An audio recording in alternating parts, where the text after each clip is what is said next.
Hello friends, my name is Arav Raj and today we are going to study a chapter Newton's Laws of Motion of class 11th, which is commonly known as NLM. So let's begin. As we have learned this chapter in previous classes, so let's begin. See, okay. So let's start with our first topic. First topic is force. So everybody knows what force is. ठीक है, तो देखो, what is force? Force is push or pull which can change the state of an object, which can, or it doesn't change it states always. ठीक है, आगे देखो. So we know the definition of force from a long time. ठीक है, तो देखो start करते हैं अब अगले टॉपिक पे. मेन अब यहाँ से स्टार्ट होता है momentum. What is momentum? Momentum भी हम लोगों ने पहले पढ़ रखा है. So what is momentum? Momentum is denoted as P, vector P. ठीक है, सो वेक्टर पी मतलब व्हाट इज मोमेंटम. ठीक है, व्हाट इज मोमेंटम में क्या जवाब दूंगा? Momentum is product of mass and velocity. ठीक है, and it is an vector quantity as I told you before. आगे देखो. So momentum, many people get confused in change of momentums. Means mode of change in momentum, change of magnitude of momentum, magnitude of change in momentum. So it gets sometimes confusing. So let me tell you what is it. So delta p means delta momentum. Delta momentum means change in momentum. What is change in momentum? उसके बाद देखो delta mod p. So change in magnitude of momentum. So what the magnitude of momentum vector is, the change of it will be known as delta mod p vector. ठीक है, आगे देखो. See, so mod delta p vector means change of magnitude of change in momentum. ठीक है, ये सब होते हैं. So this gets confusing sometimes, so we gotta learn these things so that it will be at our fingertips. Let's move on. So let's start the chapter actually. Newton's laws. So as the chapter says, we are going to study Newton's laws of motion. Never mind. So see, Newton's laws of motion. Let's start with the first law of motion. First law is also known as the inertial law of motion. Let me write it here. Inertial law of inertia. So let's start. See, what does the first law state? First law states that an object at rest stays at rest. An object at motion stays in motion until and unless it is applied an external unbalanced force. ठीक है, तो देखो ये चीज़ हम लोगों ने पहले भी पढ़ी है 9th क्लास में, force and laws of motion के नाम से. ठीक है, देखो तो लॉज ऑफ इनर्शिया के भी बारे में हम लोगों ने पहले भी देख रखा है, लेकिन मैं इनर्शिया का एक सेपरेट वीडियो डालूंगा. ठीक है, आगे देखते हैं. सेकेंड लॉ, दूसरा लॉ क्या कहता है? फोर्स इज इक्वल टू क्या कहते हैं? Change in momentum upon change in time. ठीक है, सो सी देखो सो इसको हम लोग कैसे डिनोट करते हैं? D upon D T into ये. ठीक है, ये मैंने यहाँ लिख रखा है, तो इसमें मेरे को ज़्यादा कुछ इसमें मुझे ज़्यादा कुछ करने की ज़रूरत है नहीं. ये थोड़ा सा गड़बड़ हो गई. हाँ चलो, अब देखो. So change, small change in momentum upon small change in time, मतलब डिफ्रेंशिएशन ऑफ मोमेंटम हम लोग कुछ इस तरीके से कहा जा सकता है. मतलब कहने के लिए नहीं कहना चाहिए बस. आगे देखो. तो हम लोग अब देखो, we have learn force equals M A. मतलब फोर्स इक्वल्स एम ए हम लोगों ने बहुत पहले से, एफ इक्वल्स एम ए बहुत पहले से हम लोग देखते आ रहे हैं इसे. तो एफ इक्वल्स एम ए एक ओरिजिनल फार्मूला नहीं है, ये एक डिराइव्ड फार्मूला है. किससे? ये ओरिजिनल फार्मूला तो D P by D T है. ठीक है, इससे ही डिराइव्ड है, small change in momentum upon small change in time.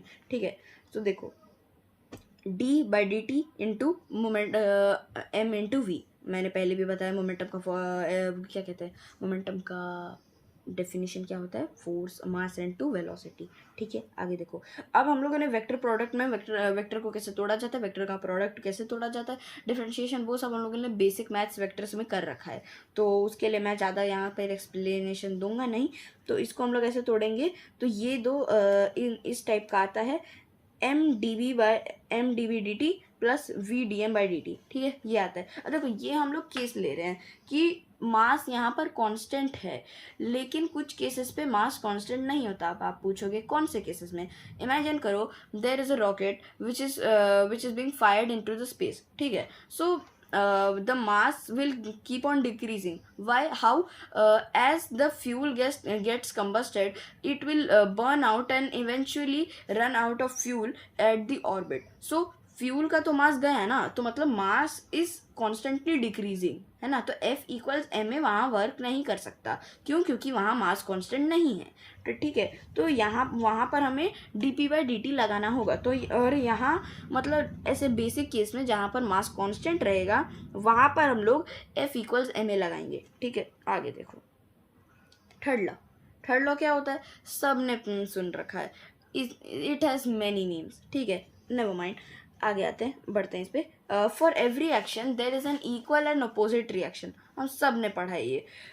तो देखो always act on different bodies, इसका क्या मतलब है? देखो let's assume there this is a ball, it collides, ठीक है। सो देखो एक्शन इस पे लगा तो रिएक्शन इस पे आएगा, है ना। मतलब इस पे एक्शन लगाया तो इस पे रिएक्शन इसी पे आएगा, इससे, ठीक है। तो और ये तो हम सब ने पढ़ रखा है, थर्ड लॉ तो बहुत ज़्यादा फेमस है, ठीक है। आगे देखो इम्पल्स एक टॉपिक में आता है, ठीक है।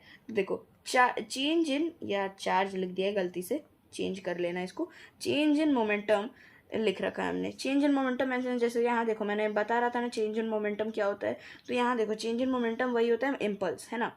तो इसको हम लोग ऐसे भी लिख सकते हैं, एक मिनट पेन दो, ये हो गया चेंज इन मोमेंटम इम्पल्स, ठीक है। तो मतलब क्या कहते हैं, momentum, final momentum minus initial momentum is equal to impulse, ठीक। आगे देखो, अब इसके बाद देखो अब हम लोग मेनली आते हैं, ये मतलब न्यूटन लॉ से तो स्टार्ट हो रहा है। अब इसके बाद हम लोग FBD पे आते हैं, FBD थोड़ा मेन टाइप का है, तो FBD पे शुरू करते हैं, ठीक है। देखो ये हमें दे रखा है एक ऑब्जेक्ट, मतलब मास है, तो एक ब्लॉक दे रखा है। अब इसका FBD बनाने को बोला है, मैं इसको खुद से बनाकर एक बार दिखाता हूँ आपको। देखो लेट्स टेक पर्पल, ठीक है। तो ये नीचे की ओर इसके वेट लगेगा, वेट को हम लोग क्या लिखते हैं, वेट इक्वल्स mg, तो मैं इधर वेट बराबर mg लिख देता हूँ।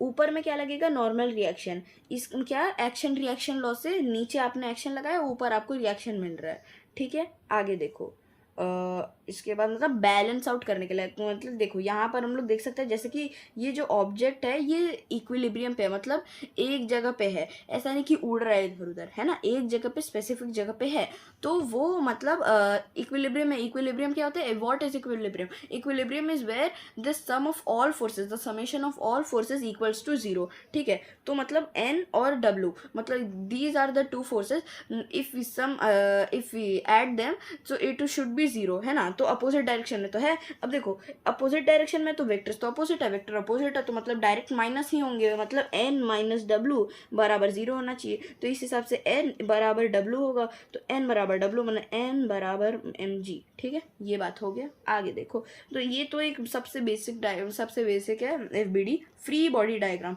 है ना। फ्री बॉडी डायग्राम का मतलब ही है बॉडी को फ्री करो, उस पर डायग्राम बना दो, मतलब बॉडी को हमने फ्री किया, मतलब उस पर जो फोर्सेस हैं, the forces which are acting on it we draw it, है ना। मतलब हम लोग उसका डायग्राम्स बेसिक बनाकर बताते हैं, जो नॉर्मल रिएक्शन, एक्सटर्नल फोर्स है, ब्ला ब्ला फलान ढिंकान। आगे देखो यहाँ पर हम लोगों ने स्ट्रिंग दे रखा है, तो अब स्ट्रिंग में भी यहाँ बना रखा है, तो मैं खुद से बनाकर इसको दिखाता हूँ, एक सेकेंड, बूम बूम बूम, चलो अच्छा। तो देखो यहाँ पर जैसे कि मैंने बताया, तो नीचे की ओर लगेगा क्या, वेट माने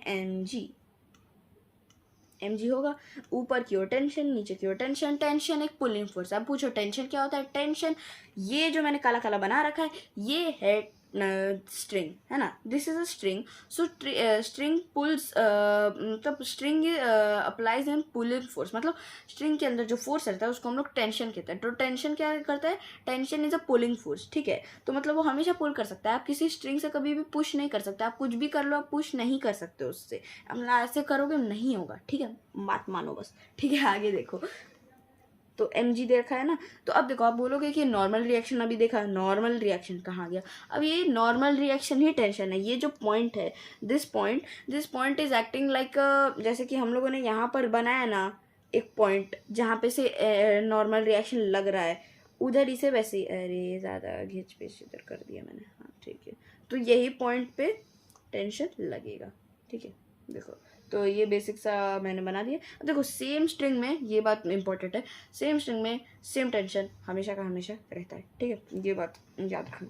तो और यहाँ पर जैसे कि मैंने बोला इक्विलिब्रियम में रहेगा, क्योंकि बॉडी इधर उधर उड़ तो रहा नहीं है, नॉर्मली एक जगह फिक्स्ड है, तो इक्विलिब्रियम पे है। इक्विलिब्रियम पे क्या कहते हैं, सारे फोर्सेस का समेशन A0 होता है। तो मतलब T बराबर mg, पहले की तरह जो मैंने अभी यहाँ बताया था उसी की तरह मैंने सॉल्व कर दिया। यहाँ देखो, यहाँ पर अगले पे आते हैं हम लोग। तो m1g ना, m1, तो इसका वेट बनाओ m1g, इसका वेट बनाओ m2g। ये ऊपर में क्या लगा, नॉर्मल रिएक्शन n2, मतलब नॉर्मल रिएक्शन 2 मान लेते हैं इसको, और ये नॉर्मल रिएक्शन यहाँ लगा, इसको n1 मान लेते हैं। उसके बाद क्या, एक काम करते हैं, हाँ ठीक है। तो देखो यहाँ पर ऐसे हम लोग बनाया जा सकता था, और यहाँ पर हम लोग ये एक टी, मतलब टी क्या हो गया, टेंशन हो गया, पुलिंग फोर्स है ना। तो देखो ये मैं तो ऐसे बना दिया क्योंकि मेरे को अब आदत है तो मैं बना लेता हूँ, लेकिन पढ़ाने के लिए समझाने के लिए ऐसे ही बनाया जाता है। देखो पहले दोनों बॉडीज़ को अलग करते हैं, फिर इधर नॉर्मल, फिर इधर वेट, फिर इधर वेट, है ना, वेट 1 वेट 2 लिख देता हूँ, समझ में तो आ जाए, ठीक है, n2। उसके बाद यहाँ पर ये वाला जो पार्ट रहेगा, एक सेकंड मैं इसको कर देता हूँ एकदम नीचे की ओर, ठीक है, ये ग्राउंड के नीचे लगेगा। यहाँ वैसे जैसे बनाया जाता है। अब देखो इसको मतलब बनाने के लिए हम लोग इसको अलग करके बनाते हैं, लेकिन अब फास्ट करने के लिए ऐसे कर दिया जाता है, ठीक है। अब इसमें से समझ में आ जाता है क्या क्या है क्या नहीं है, ठीक है। यहाँ आओ, ये कैपिटल एम है, स्मॉल एम है, इससे कंफ्यूज मत होना बिल्कुल भी। यहाँ मैं अलग कलर यूज़ कर लेता हूँ, क्या रेड यूज़ करते हैं। तो कैपिटल एम जी, उसके बाद स्मॉल एम जी नीचे की ओर, ये वेट हो गया आपके, है ना, ये टेंशन इधर, टेंशन इधर, टेंशन इधर, सेम स्ट्रिंग है, देखो सेम स्ट्रिंग अभी तक है, इसीलिए मैंने टी सीधा मार दिया। यहाँ देखो T1 T2 T2 मैंने मारा है। अब यहाँ देखो T3 लगा देते हैं, यहाँ पे T3 लगा देते हैं, इससे हो गया। अब यहाँ पर ऐसे फ्री बॉडी डायग्राम, ये पुली वाला सिस्टम है, ठीक है, ये पुली सिस्टम में आराम से हो जाता है। इसके बाद जैसा है कि अभी हम लोग इक्विलिब्रियम कर रहा था, तो आ जाओ तो इक्विलिब्रियम की बारे में बात करते हैं। क्या लिख रखा है हमें, वो एक second, when body stays at rest और moves in constant velocity. Equilibrium का डेफिनेशन दे रखा है, या एक सरल भाषा में मैं बताता हूँ, summation of all forces equals to 0, ठीक है। So it means sum of all forces is 0 तो ये बात ही है इसमें। तो इसमें हमें एक क्वेश्चन दे रखा है, तो इस क्वेश्चन को हम लोग सॉल्व करते हैं। तो देखो क्या दे रखा है, a uniform sphere of weight, एक सेकेंड, हाँ अब देखो कहाँ आ गया पॉइंटर हमारा, हाँ, a uniform sphere of weight W, है ना, and radius 3 metre is being held by a string of length 2 metre attached to a frictionless wall as shown in the figure, the tension in the string will be. ये देखो ये string हमें दे रखा है ना, तो हमें ये स्ट्रिंग का लेंथ दे रखा है 2 मीटर, ये हमें दे रखा है 3 मीटर, है ना, तो मतलब ये टोटल कितना हो गया 5 मीटर, है ना। यहाँ आ जाओ, यहाँ मैंने इसको लिख रखा है ताकि मैं आराम से इसको एक्सप्लेन कर सकूँ। पिक हो गया, तो ये आपका हो गया 2 मीटर, ये हो गया 3 मीटर, यहाँ नीचे किया और आ गया आपका क्या, वेट, तो वेट मान लो mg, यहाँ पर आ गया 3, है ना, तो ये आ गया 4। ये वाला ट्रायंगल अब मैं इनको सम कर देता हूँ, तो सम किया तो कितना आ गया 5 मीटर। तो ये तो 3 4 5 वाला ट्रायंगल हो गया। तो यहाँ पर कितना आएगा 53, यहाँ पर कितना आ जाएगा 37, है ना, 37 हो गया। उसके बाद देखो यहाँ पर वेट वगैरह मैंने लगा रखा है। अब हमें क्या बोला, इक्विलिब्रियम में है, यहाँ पर नॉर्मल रिएक्शन लग रहा होगा इस बॉडी का, है ना। तो हमें पूछा क्या है वो देख लेते हैं। The tension in the string will B, है ना। तो टेंशन, एक सेकेंड, सॉरी मैंने गलती से इसको इरेज कर दिया। अरे ये आपका नॉर्मल रिएक्शन मैंने इधर बना दिया। अब देखो यहाँ पर हमें टेंशन दे रखा है ना, तो टेंशन को हम लोग ना रिजॉल्व कर देते हैं, काम करते हैं।